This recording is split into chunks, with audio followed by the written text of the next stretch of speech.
Social মিডিয়াতে অন্যের জীবন দেখে আফসোস করার কিছু নাই। মানুষ সোশ্যাল মিডিয়াতে ওইটাই পোস্ট করে যেটা তার সবচেয়ে বেস্ট বা ভালোটা। আর যারা বিদেশে থাকে তাদের সুন্দর ভিডিও বা ছবি দেখে কষ্ট পাওয়ার কিছু নাই, এটা মনে করার কিছু নাই যে তারা স্বর্গে থাকে। আপনারা ওইটাই দেখেন যেটা আপনাদেরকে দেখার জন্য আমরা অ্যালাউ করি। আমার ঘরে খাবার না থাকলে নিশ্চয়ই আমি ওটা আপনাকে দেখাবো না।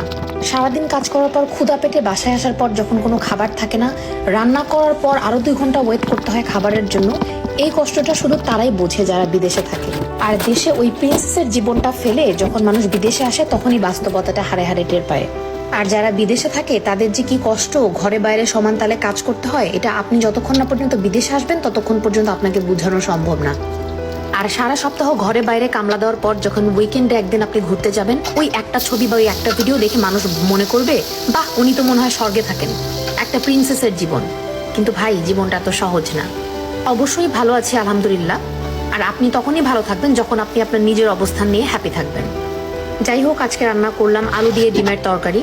যখন আমার বাসায় তেমন কোনো খাবার না থাকে আমি শর্টকাটে এই তরকারিটা রান্না করি। এটা আমার নানুর রেসিপি।